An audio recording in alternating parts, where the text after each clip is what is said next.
Well, I started cutting out the floor of the Jeep where it was rusted, and that is because there's a plastic window here, and the plastic window broke and white water in here and accumulated. Otherwise, I probably would have had basically no rust on here. And I had to cut this extra big because it was all weakened in this area. It looked like a bunch of holes, but it was weak. And there's a couple spots on the side, and obviously that round hole is a body plug. And there's another body plug that goes there, but it's not going to be there anymore. It's going to be a solid piece of steel. And so I traced all around it, and there's my hole so far. But that's my tracing. I'm going to make this out of cardboard now, and go ahead and see if the cardboard fits in there pretty good. And I already cleaned up around the edge of it, and I'll probably go over a little acetone just to make sure. And I'm also going to hit the, I've just touched the brake line with the grinder a little bit, scratched it. And I'm going to go over all this with some Pour 15. Not Pour 15, excuse me. I got Chassis Saver because it's a lot cheaper, and I'll show you what the hell that is because I thought it was a better deal. And by the way, what I used for this, I used a little grinder. I also used the DA with the cutoff wheel to touch it up a little bit, and the big grinder, and a drill with a heavy nylon brush on it, basically to kind of clean up around here pretty good. But I think I'm going to clean it with some acetone and probably go over it a little bit more before I try to weld it up. And I'm going to make the plate just a little bit bigger, probably about 3/4 of an inch or an inch bigger than this, and have it overlap on the top with some holes and drill it in there. In other words, the holes would be working like what do you call it? Spot welds. And I'm going to put a few pop rivets in it too, probably like just 4, just to hold it down so it holds pretty flush. Now I may leave them in there because I'm going to go over this with the Chassis Saver. That'll really seal in the pop rivets anyway, and construction glue, so it'll be sealed in pretty good. I decided to get some Chassis Saver because it's cheaper. I heard this stuff is pretty, it's been around I think longer than Pour 15, and I got the aluminum color, which a lot of people don't like on the bottom of the cars, but I already painted, if you'll notice, I already painted my El Camino with aluminum colored paint anyway. It's for wheels. So if I got any spot on there that's getting a little rust, I'll just brush it off really good with the nylon wheel and go over it with this stuff.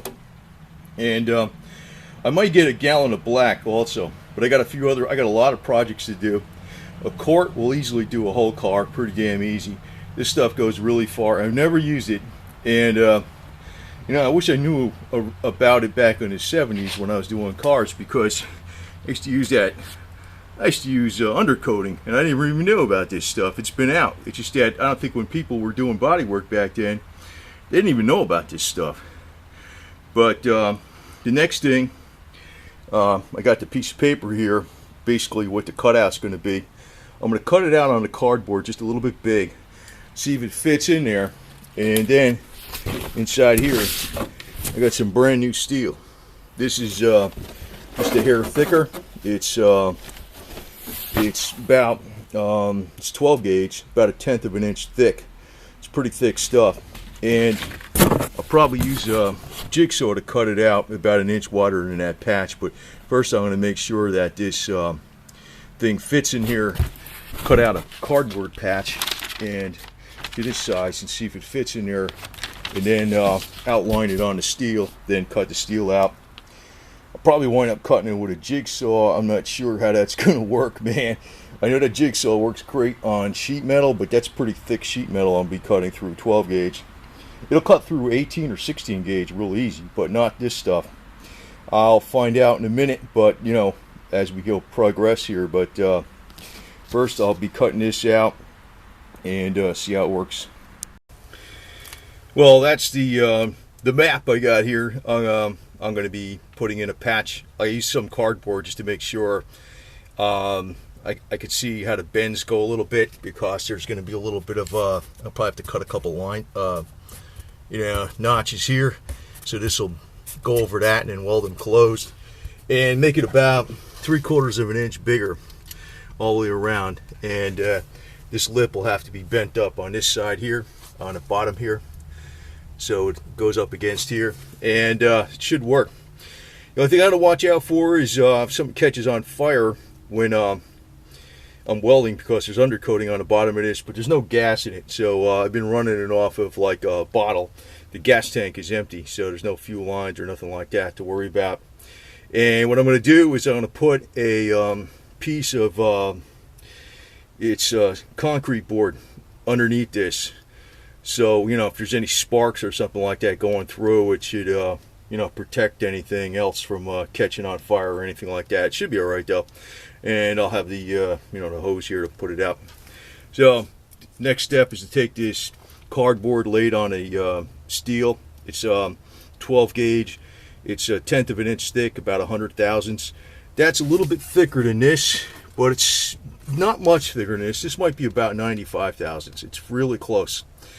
And then, you know, I'll paint around it and then trace about 3/4 of an inch bigger than that, or about an inch bigger than that. Drill some holes around the edges and tap it in place. And I'll probably put some pop rivets in it to hold it down really good, and probably leave the pop rivets in there because I'll be painting it with chassis saver. It'll really seal in the pop rivets. And actually, the pop rivets are good if you use a hammer and dolly. You smash them in there really good. You know, you hammer and dolly them in.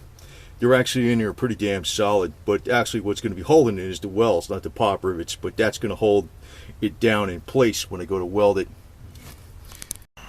Yeah, I just painted over the cardboard, so it'll leave me an outline as to you know, what I got to cut out, and I got to leave about 3/4 of an inch or an inch around here. So that'll be the size I need, and I'm gonna try to cut it with the jigsaw. See how that happens. It works. If not, I'll try to use the grinder, but I'd like to use the jigsaw. It's a little more accurate, and probably I can make these turns a lot easier.